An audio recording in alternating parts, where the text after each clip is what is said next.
আসসালামু আলাইকুম বন্ধুরা। আজকের ভৌতিক গল্পের নাম একটি ভয়ঙ্কর রাত।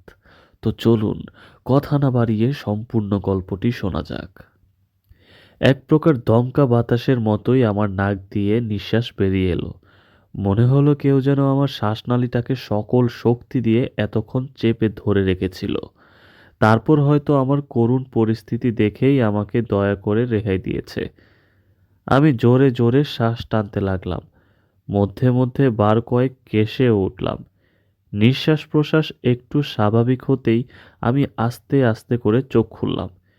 কিন্তু প্রথমবারে কিছুই দেখতে পেলাম না। ভীষণ ঝাপসা লাগছিল।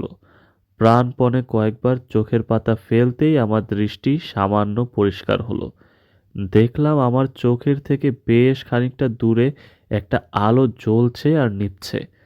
প্রথমে বুঝতে পারলাম না, পরে একটু ভালো করে লক্ষ্য করতেই বুঝলাম সেটা একটা ল্যাম্প পোস্টের আলো। কিন্তু বুঝতে পারলাম না আমি কোথায়। বহুদূর থেকে লরি বা বাস জাতীয় কিছু একটা চলে যাওয়ার আওয়াজ বেশ কয়েকবার কানে ভেসে এলো। চারিদিকে প্রচণ্ড বাতাস বইছে। জলের কলতানও শুনতে পেলাম। কোথা থেকে একটা লঞ্চের ভেপুও বেজে উঠল। আমি মনে মনে ভাবতে লাগলাম, আমি কোথায় আছি। মনে করার চেষ্টাও করলাম, কিন্তু উফ, মাথার মধ্যে ভীষণ যন্ত্রণা হচ্ছে। মনে হচ্ছে মাথার সমস্ত শিরাগুলো বোধহয় এক্ষুনি সব ছিঁড়ে যাবে। আমি ওঠার চেষ্টাও করলাম, কিন্তু পারলাম না। সারা শরীরে অসহ্য যন্ত্রণা করছে।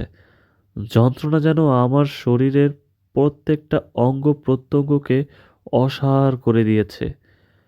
তারা কেউই যেন আমার নিয়ন্ত্রণে নেই। আমি অসহায়ের মতো পড়ে আছি।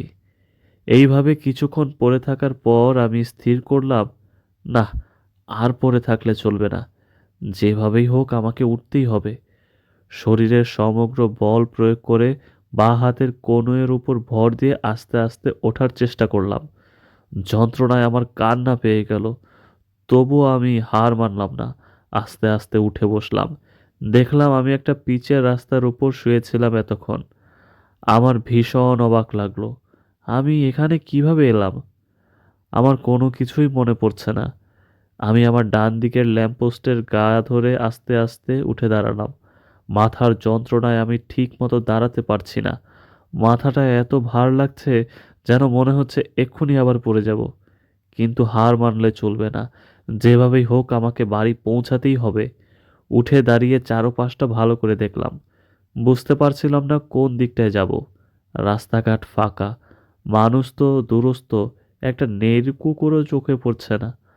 আমার বাঁদিকে একটা রেল লাইন চোখে পড়ল, আর তার ধারেই একটা বিরাট বড় গুদাম।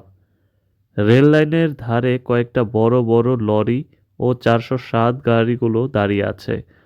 আমার ডান দিকে আগাছার জঙ্গল, তার গা ঘেঁষেই শান্তভাবে গঙ্গা নদী বয়ে চলছে। পাড়ে দুটো নৌকা বাঁধা আছে দেখলাম। আমি ঠিক করলাম সামনের দিকে এগোবো। তখন কত রাত হয়েছে তা আমি জানি না। হাত ঘড়িটার দিকে তাকাতে দেখলাম সেটা 10টা বেজে অকেজো হয়ে পড়ে আছে। ঘড়ির কাছটাও ভেঙে চৌচির। আর কিছু না ভেবে আমার সমস্ত যন্ত্রণাকে উপেক্ষা করে ধীরে ধীরে এগিয়ে চললাম। কিছুটা এগোতেই বেশ সেকেলে গোছের একটা মন্দির চোখে পড়ল। মন্দিরটার কাছে আসতেই দেখলাম সেটার ফটক বন্ধ। তবে তার সামনে একটা বেশ লম্বা সরু আকারের গাছ দেখতে পেলাম। গাছটার নিচের দিকে বেশ কিছুটা বাঁধিয়ে একটা বেদির মতন বানানো। তারই ওপর একটি কালো রঙের পাথর রাখা। পাথরটার চারিদিকে ধূপকাঠির অবশিষ্টাংশ ও ফুল ছড়ানো দেখে বুঝলাম সেটাকে নিত্যদিন পুজো করা হয়।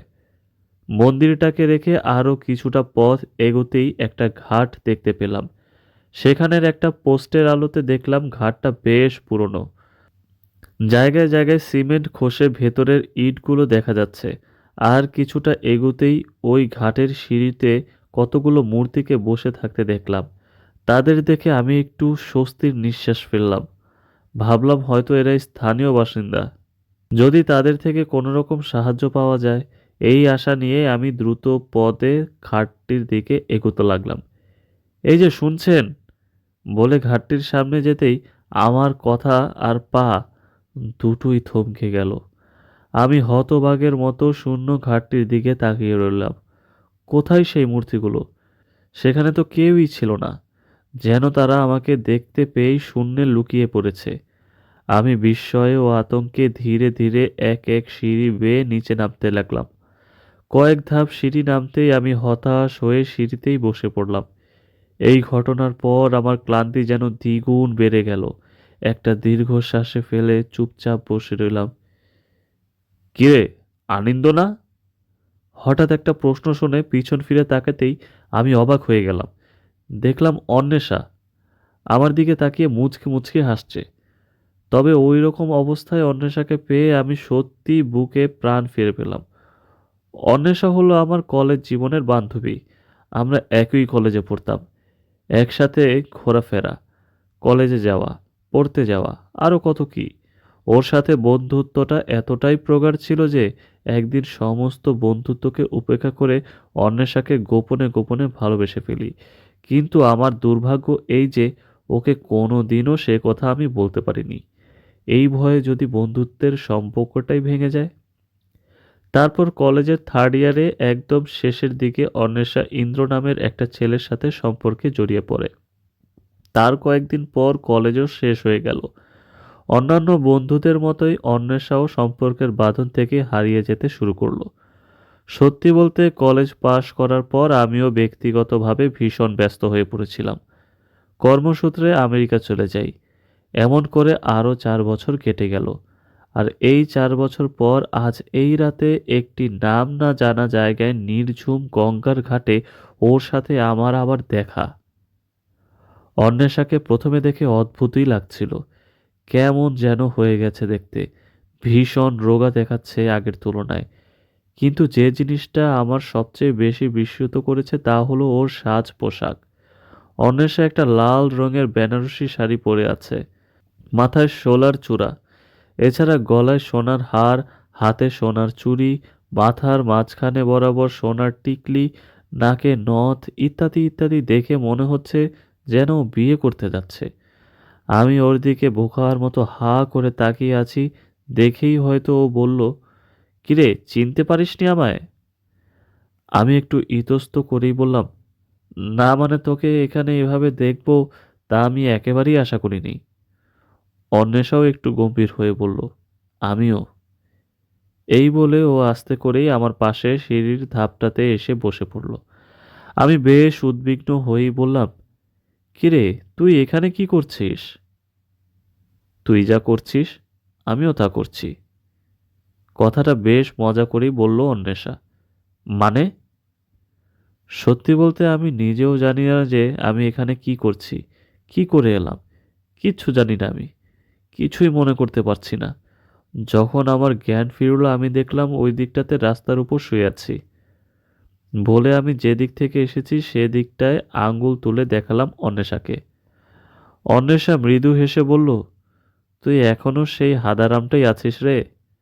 আমেরিকাতে গেছিস ঠিকই, কিন্তু ওখানকার সাহেবরা তোকে এতটুকু পাল্টাতে পারেনি। হাদারাম?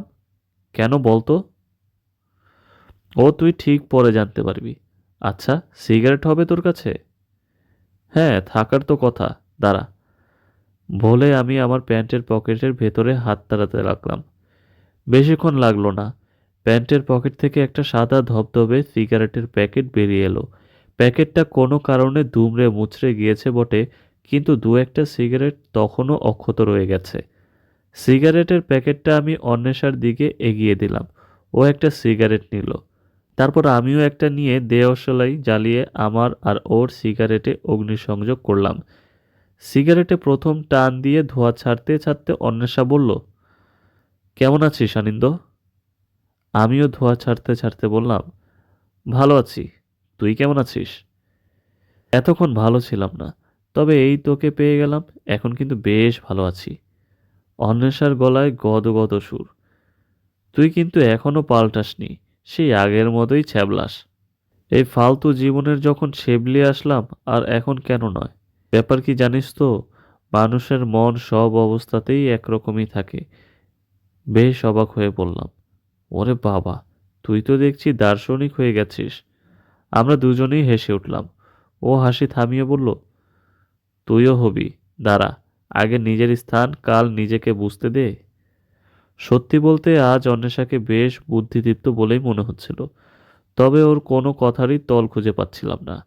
ওর এই হেয়ালিপনা কথাগুলো বড্ড অস্বস্তিতে ফেলছিল আমাকে। তাই প্রসঙ্গ পাল্টানোর জন্য ওকে একটা সহজ সরল প্রশ্ন করে বসলাম।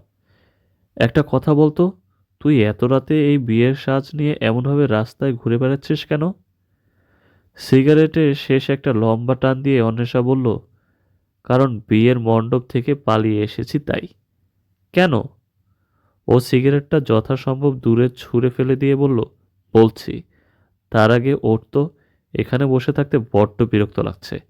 বলে ও উঠে পড়ল। চল, হাঁটতে হাঁটতে বলছি।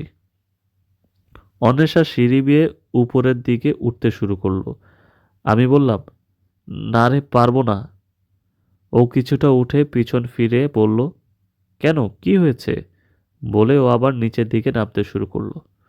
আমি বললাম, শরীরে ভীষণ ব্যথা করছে রে, আমি আর চলতে পারছি না, বিশ্বাস কর। এই শুনে ও একটু দুষ্টুমির হাসি হেসে বলল, কই দেখি, কোথায় ব্যথা করছে? এই বলে আমার একটা হাত ধরে হ্যাচকা টান মারতেই আমি সম্মোহিতের মতো উঠে পড়লাম। মনে হলো যেন আমার সকল ব্যথা যন্ত্রণা সবকিছু বাতাসে উবে গেছে। মনে মনে বেশ বিস্মিতও হলাম, কিন্তু পর মুহূর্তেই আমার গাটা শিউরে উঠল। কারণ যখন অন্বেষা আমার হাতটা ধরেছিল, আমি স্পষ্ট অনুভব করেছিলাম ওর হাতটা ভীষণ ঠান্ডা। কিন্তু কেন? আমি ওকে প্রশ্ন করতে যাব, কিন্তু কোথায় ও? দেখলাম ও ঘাটের একদম উপরের সিঁড়িতে দাঁড়িয়ে আমাকে হাতছানি দিচ্ছে। কিরে, আয়। আমি কোনো কথা না বলে উপরের দিকে উঠতে লাগলাম। ঘাট থেকে উঠে আবার বাঁ দিক বরাবর হাঁটা শুরু করলাম। অন্বেষা একটু আগে আগেই হাঁটছে, আর কি যেন একটা গান গুনগুন করছে। কি গান সেটা ঠিক বুঝতে পারলাম না। বললাম, কিরে, শুনছিস? প্রথমটায় ও কোনো উত্তর দিল না, এমনকি ঘুরেও তাকালো না। মনে হলো যেন ও আমাকে শুনতেই পায়নি। আমি আরেকটু জোরে ডাক দিলাম, এই অন্বেষা, কিরে, কোথায় যাচ্ছিস তুই? এবার ও থমকে দাঁড়িয়ে পিছনে ঘুরে তাকালো। বলল, কোথাও না। মনে আছে, কলেজে পড়ার সময় আমরা মাঝে মাঝে এখানে চলে আসতাম? কত সিগারেট খেয়েছি বল এই গঙ্গার ধারে। আমি একটু মনে করার চেষ্টা করলাম। কিছুক্ষণ বৃথা চেষ্টার পর বললাম, উফ, কিছুই মনে করতে পারছি না, কিছুই মনে পড়ছে না আমার। কোথায় বলতো এটা? বুদ্ধু, এটা শোভাবাজার গঙ্গার ঘাট। ও হ্যাঁ হ্যাঁ, তাই তো। আমরা এখন পাশাপাশি হেঁটে চলেছি, দুজনেই চুপচাপ। লক্ষ্য করলাম ওর মুখের ভাব, কথা বলার ভঙ্গি সবকিছু কেমন যেন পাল্টে গেছে। গাম্ভীর্যের দাপটে সেখানে আর কোনো রসিকতা নেই। ও বলল, কিছু বলছিস না যে? না, কিছু না, তোর কথাগুলো শুনছি। পাগল একটা। আচ্ছা, মনে আছে ওই মদ খাওয়ার কথাটা? আমি হেসে বললাম, মনে আবার থাকবে না? ওর যে সেদিন কি শখ হয়েছিল কে জানে, বায়না ধরলেই গঙ্গার ধারে বসে মদ খাবি। তবে মানতেই হবে, তুই আমার জন্য সেদিন খুব কষ্ট করেছিলি। অত রাতে তুই মদ জোগাড় করে আমাকে নিয়ে এখানে এসেছিলি। কিন্তু হায়, তোর কপালে আর সুখ হইল না। আমি হেসে উঠলাম। আমার হাতে একটা মৃদু চাটি মেরে বলল, মোটেও না, ওটা একটা অ্যাক্সিডেন্ট ছিল। কে জানতো যে ঠিক ওই সময় পুলিশ এখানে রেইড দেবে। আমি আবার হাসতে শুরু করলাম।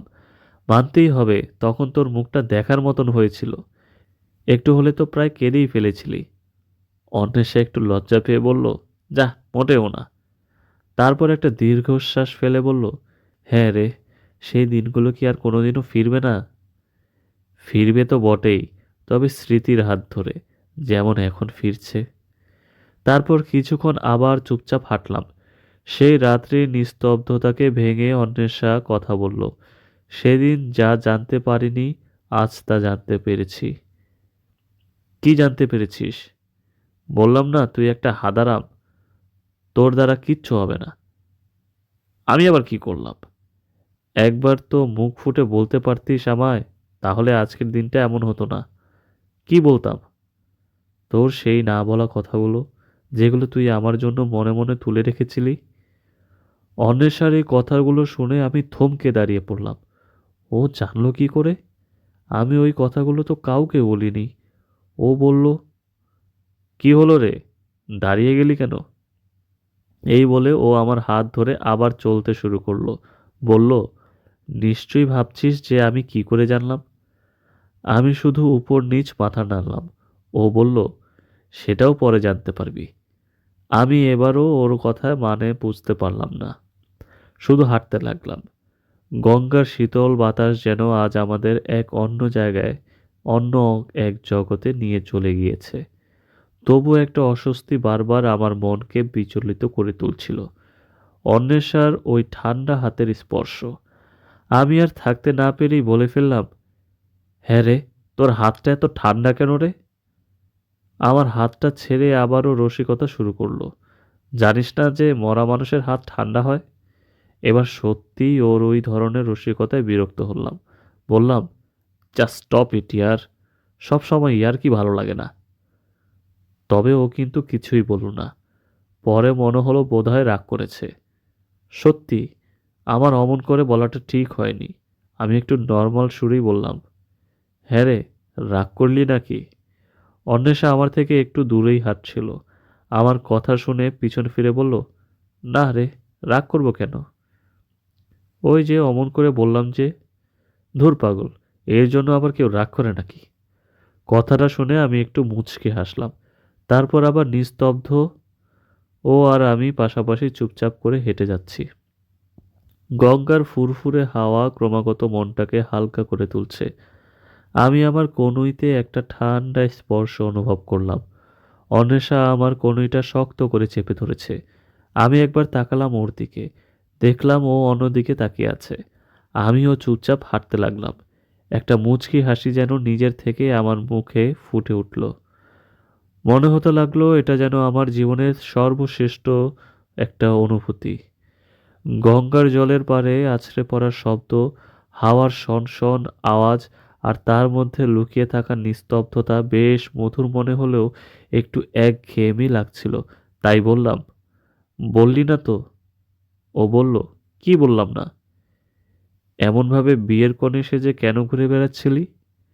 একটা চাপা দীর্ঘশ্বাস ফেলে অন্বেষা বলল, জানিস তো ইন্দ্রর সাথে আমার সম্পর্কের ব্যাপারটা? হুম, জানি।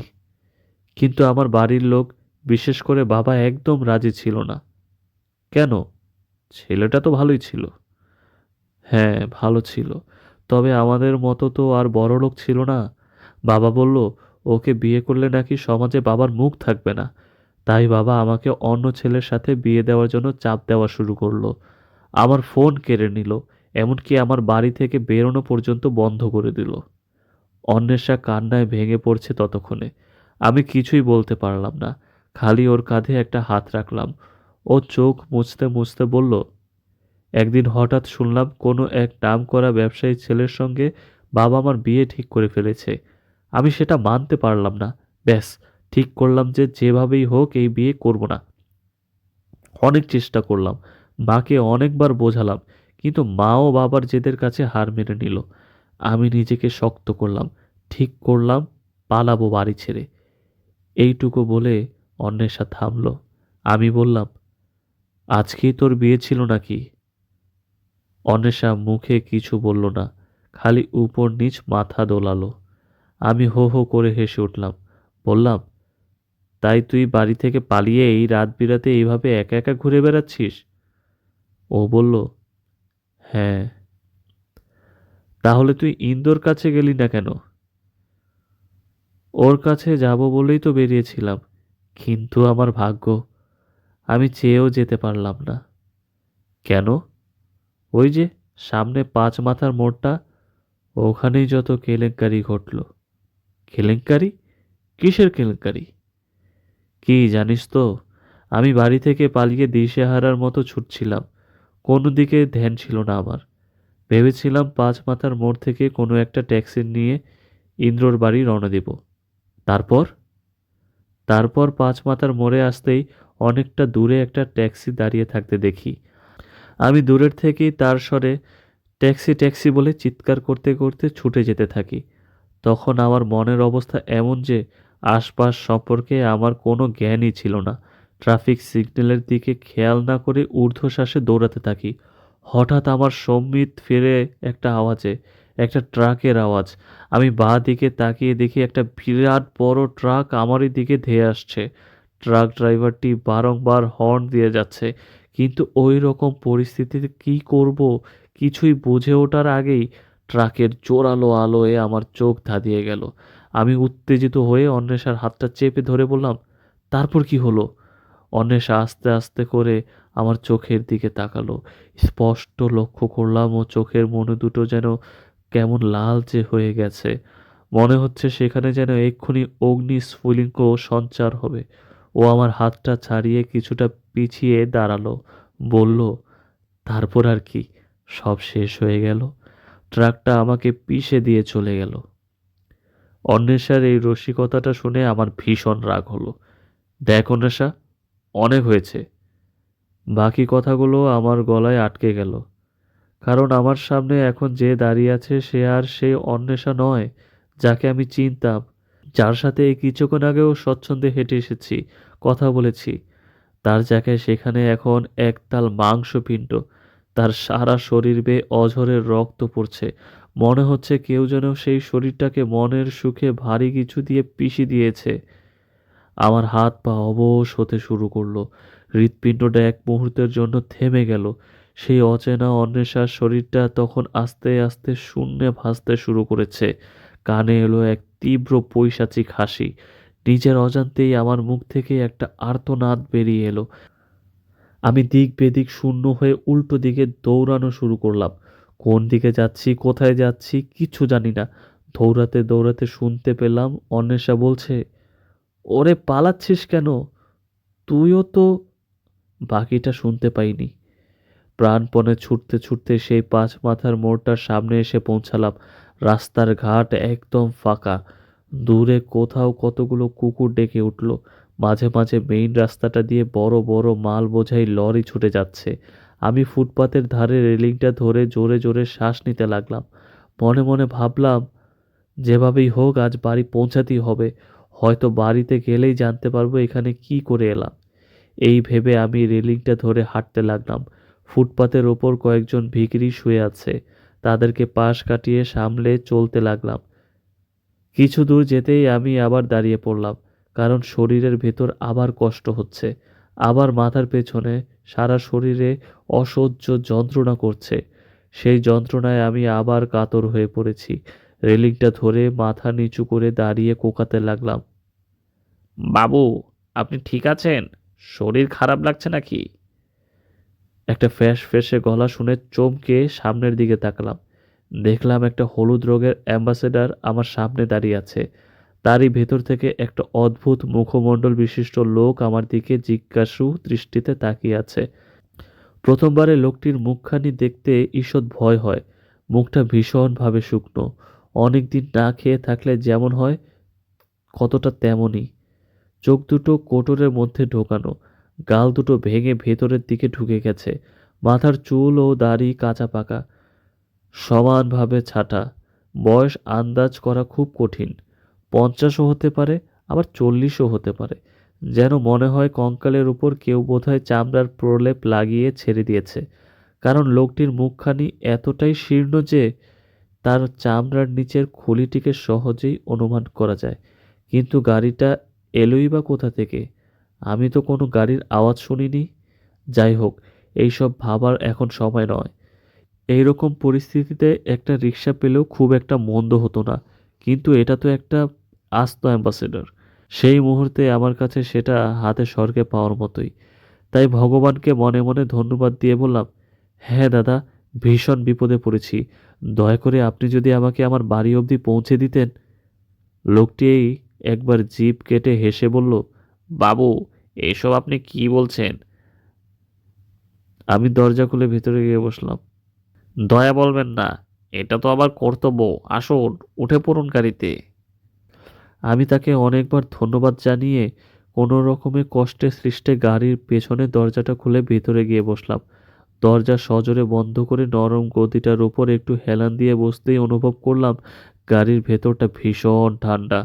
মনে হচ্ছে যেন এসি চলছে, কিন্তু আমি স্পষ্ট লক্ষ্য করলাম গাড়িটার সামনে কোনো এসির ব্যবস্থাই নেই, আর চারদিকের দরজা কাঁচগুলো নামানো। বাইরেও এত ঠান্ডা নেই যে ঠান্ডা হাওয়ায় গাড়ির ভেতরটা ঢুকবে। মনের ভেতরটা ভীষণ খচখচ করতে লাগলো, কিন্তু সেই সব ভাবার সময় নেই। গাড়ির ভেতর ঠান্ডা না গরম সেই সব চুলোয় যাক, আমি বাড়ি পৌঁছাতে পারলেই হয়। লোকটি বলল, বাবু কোথায় যাব?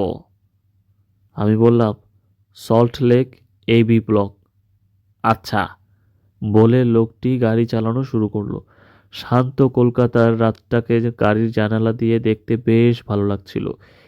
একটু আগেই ঘটে যাওয়া সেই ভয়াবহ ঘটনা আমার মন থেকে কখন যেন মুছে গেল। রাস্তার ওপর ল্যাম্পপোস্টের আলোগুলো আমার মুখের ওপর পড়ে পড়ে সরে যেতে লাগলো। আস্তে আস্তে চোখ ভারী হয়ে এলো। ঘুমাবার আগে বেশ কয়েকবার লরির পাশ কাটিয়ে চলে যাওয়ার আওয়াজ শুনতে পেলাম। কতক্ষণ পর জানি না আমার ঘুম ভাঙলো একটা ভয়ানক স্বপ্ন দেখে। স্বপ্নে আবার অন্বেষার সেই ভয়াবহ বিকৃত রূপটাকে দেখতে পেরেছি। স্বপ্নের মধ্যে ও সেই একই রকমভাবে পৈশাচিকভাবে হাসছিল। চোখ খুলতেই বুঝলাম আমার সারা শরীর ঘামে ভিজে গেছে। হাতের তালু দিয়ে কোনোরকম কপালটাকে মুছে পাশের জানালা দিয়ে বাইরে তাকাতেই মনে মনে একটু স্বস্তি বোধ করলাম, কারণ আমি এখন আমার পাড়ায় ঢুকে পড়েছি। সামনে থেকে লোকটি আবার বলল, বাবু, এইডি ব্লক তো এসে গেছি, আপনি কোথায় নামবেন?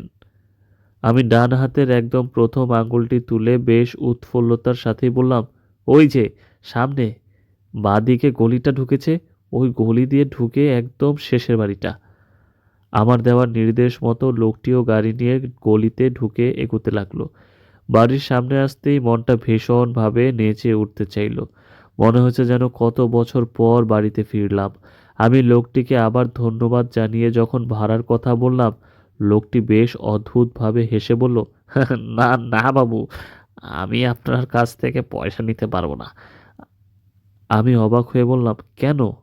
পয়সা নেবেন না কেন? আপনি এতটা পথ আমায় নিয়ে এসেছেন। না বাবু, আমরা সবাই এক। আপনার বিপদে পাশে থাকতে পেরেছি, আপনাকে ঠিকঠাক করে বাড়ি পৌঁছে দিতে পেরেছি, ব্যাস এইটুকুই যথেষ্ট আমার কাছে। লোকটির কথাগুলি বেশ অবাক করে দিল আমায়। আমি তারপরেও অনেকবার ভাড়ার জন্য জোরাজুরি করেছিলাম, কিন্তু সে না নেওয়ায় তাকে আবার ধন্যবাদ জানিয়ে গাড়ি থেকে নেমে পড়লাম। এতক্ষণে খেয়াল করিনি, দেখলাম আমার বাড়ির গেটের সামনে বেশ অনেক লোক জমা হয়েছে। ভেতর থেকে একটা ক্ষীণ কোলাহল শোনা যাচ্ছে। আমি অবাক হয়ে ধীর পায়ে এগিয়ে যেতে লাগলাম। কিছুটা এগোতেই সেই ভিড়ের মধ্যে থেকে অবনী জেঠুকে দেখতে পেলাম, আমাদের প্রতিবেশী। আমি বেশ কৌতূহলী হয়ে অবনী জেঠুকে প্রশ্ন করলাম, জেঠু কি হয়েছে বলো তো? আমাদের বাড়ির সামনে এত ভিড় কেন? অবনী জেঠু আমার দিকে পিছন ফিরে দাঁড়িয়েছিল। প্রশ্নটা আমি বেশ জোরেই করেছিলাম, কিন্তু জেঠু কোনো রকম উত্তর দিল না। সেই একই রকমভাবে দাঁড়িয়ে রইল। আমি আবারও প্রশ্ন করলাম, ও অবনী জেঠু, কি হয়েছে বলবে তো? এইবারও অবনী জেঠু কোনো উত্তর দিল না। প্রশ্নের উত্তর দেওয়া তো দূরে থাক, আমার দিকে ফিরেও তাকালো না। মনে হলো তিনি বোধহয় আমাকে শুনতেই পাননি। আমার ভীষণ রাগ হতে লাগলো। এবার আমি তার গায়ে হাত দিয়ে ডাকতে গেলাম। তবে এবার কিন্তু আমার বুকটা ধড়াস করে উঠল। আমার সারা শরীর উত্তেজনায় থরথর করে কাঁপছে। আমার মনের এক অজানা আশঙ্কা ভিড় করে বসলো, কারণ আমি স্পষ্ট দেখলাম যে আমি অবনী জেঠুকে ছুঁড়তে গেলাম ঠিকই, কিন্তু ছুঁতে পারলাম না। আমার হাত যেন তার শরীর ভেদ করে শূন্যে চালিত হলো। আমি কিচ্ছু বুঝতে পারলাম না এসব কি হচ্ছে, কেন হচ্ছে। আমি আবারও চেষ্টা করলাম, অনেকবার চেষ্টা করলাম, কিন্তু কোনোবারই অবনী জেঠুকে ছুঁতে পারলাম না। আমার চোখ ঠিকরে কান্না বেরিয়ে আসতে চাইল। আমি দিশাহীন হয়ে ছুটে ঘরের ভেতরে ঢুকে পড়লাম। ঘরের মধ্যে প্রচুর লোক দাঁড়িয়েছিল, কিন্তু তাদের উপস্থিতিতে আমার গতিকে রোধ করতে পারল না। আমি যেন হাওয়ার মতো তাদেরকে সকলকে ভেদ করে এগিয়ে যেতে লাগলাম। আমার বাড়ির বসবার ঘরটাকে এসে দেখি মা তার স্বরে কাঁদছে। কাকিমাও মায়ের পাশাপাশি বসে মাকে ধরে কাঁদছে। বাবাকে দেখলাম ঘরের একটা কোণায় হাতের মধ্যে মুখ গুজে বসে আছে, আর কাকু বাবার কাঁধে একটা হাত রেখে কি যেন বলছে। কাকুর চোখেও জল। মা কাকিমা কান্নার কারণ আমি বুঝতে পারলাম না। আমার মাথায় কিচ্ছু ঢুকছিল না। আমি ছুটে গেলাম মায়ের কাছে। মা, কি হয়েছে? বলে মায়ের কাঁধে হাত রাখতে গেলাম, কিন্তু অমনি জেঠুর মতো মাকেও আমি ছুঁতে পারলাম না। মা, কাকিমা, বাবা, কাকু, এমনকি ঘরে উপস্থিত কেউই আমাকে লক্ষ্য করলো না। আমি থম মেরে বসে পড়লাম। কি করব কিছুই বুঝে উঠতে পারছি না। এমন সময় একটা টান অনুভব করলাম। কেউ একজন পেছন থেকে আমার জামাটা ধরে টানছে। আমি সচকিতভাবে পিছন ফিরতেই দেখি মুন্নি। মুন্নি আমার ছোট বোন। মুন্নিকে দেখে আমার দু চোখ কান্নায় ভরে উঠল। হয়তো এই কারণেই যে এতগুলো লোকের মাঝখানে একমাত্র ওই আমাকে দেখতে পেরেছে। দেখলাম ও আমার দিকে কেমন অদ্ভুতভাবে তাকিয়ে আছে। ওর সেই চাহনিতে যেন একটা অভিমানী বোধ রয়েছে। আমি মুন্নিকে আনন্দে জড়িয়ে ধরতে গেলাম, কিন্তু পরবর্তী ভয়ে গাটা শিউরে উঠল। আমি পিছিয়ে এলাম সঙ্গে সঙ্গে। এটা কি করে সম্ভব? না, এ হতে পারে না। তুই এখানে কি করে আসলি? তুই তো... মুন্নির যখন 10 বছর বয়স ছিল তখন ওর ব্রেন টিউমার ধরা পড়ে। বাবা অনেক চেষ্টা করেছিল, অনেক বড় বড় ডাক্তার দেখিয়েছিল, এমনকি বাইরেও নিয়ে গিয়েছিল চিকিৎসার জন্য, কিন্তু ওকে বাঁচানো যায়নি। মুন্নি আমার দিকে তাকিয়ে কাঁদো কাঁদো গলায় বলল, দাদা, শেষমেশ তুইও মা বাবাকে ছেড়ে দিলি? ভেবে দেখলি না একবার মা বাবার কি হবে? আমি ছেড়ে দিলাম মানে? হঠাৎ বিদ্যুতের চমকের মতো আমার সব কিছু মনে পড়ে যেতে লাগলো। মনে পড়তে লাগলো কয়েকটা ঘন্টা আগে ঘটে যাওয়া ঘটনাটার কথা। বিকেলবেলা আমার এক বন্ধুর বাড়িতে নিমন্ত্রণ ছিল, জন্মদিনের নিমন্ত্রণ। বেশি দূরে না, এই শোভাবাজারেই। আমি যথারীতি আমার মোটর সাইকেল নিয়ে যাই। বন্ধুর জন্মদিন বলে কথা, তাই প্রয়োজনের থেকে একটু অতিরিক্ত মাদক সেবন করে ফেলেছিলাম। সন্ধ্যা রাত অবধি পার্টি চলার পর যখন আমি ফিরতে যাচ্ছিলাম তখন বাকি বন্ধুরা অনেকবার বারণ করছিল এই অবস্থায় বেরোতে, কিন্তু আমি শুনিনি। ও কিচ্ছু হবে না বলে এক প্রকার জোর করে বেরিয়ে পড়েছিলাম। গঙ্গার ধারে রাস্তাটা দিয়ে তাড়াতাড়ি হবে বলে মোটর সাইকেলটা চালিয়ে আসছিলাম। নেশাগ্রস্ত হলেও বেশ সজাগ হয়েই গাড়িটা চালাচ্ছিলাম। এতক্ষণে সব ঠিকঠাকই ছিল, তবে বিপত্তিটা বাধল শোভাবাজারের রেল স্টেশনটা ক্রস করতেই। রেল স্টেশনটা ছেড়ে কিছু দূর এগোতে হঠাৎ করে একটা কোথা থেকে কালো বিড়াল দৌড়ে আমার মোটর সাইকেলের চাকার সামনে চলে আসে। আমি বিড়ালটাকে দেখে বেশ দক্ষতার সাথে কোনোরকম মোটর সাইকেলের হ্যান্ডেলটা বাঁ দিকে ঘুরিয়ে দিই, কিন্তু বুঝলাম না যে আমার এত দিনের সঞ্চিত দক্ষতা সেক্ষেত্রে যথেষ্ট ছিল না। অনেক চেষ্টা করেও আমি টাল সামলাতে পারলাম না। সামনে একটা ল্যাম্পপোস্টে গিয়ে মারলাম সজোরে ধাক্কা। ছিটকে পড়লাম রাস্তার ওপারে। মাথায় একটা তীব্র চোট অনুভব করলাম। তারপর আমার আর কিচ্ছু মনে নেই। ঘটনাটা মনে পড়তেই আমার ভীষণ হাসি পেয়ে গেল। একা একাই হাসতে লাগলাম। কতক্ষণ হেসেছিলাম জানি না। যখন বাইরে এলাম দেখলাম তখনও ওই হলুদ অ্যাম্বাসেডরটা আমার গেটের সামনে দাঁড়িয়ে আছে। লোকটাও গাড়িটার গায়ে হেলান দিয়ে দাঁড়ানো, চোখে নিষ্পলক দৃষ্টি আর ঠোঁটে মৃদু হাসি। আমি তার সামনে যেতেই লোকটি নড়ে চড়ে বলল, বলুন বাবু, এখন কোথায় যাবেন? আমি একটু হেসে বললাম, শোভাবাজার গঙ্গার ঘাটে।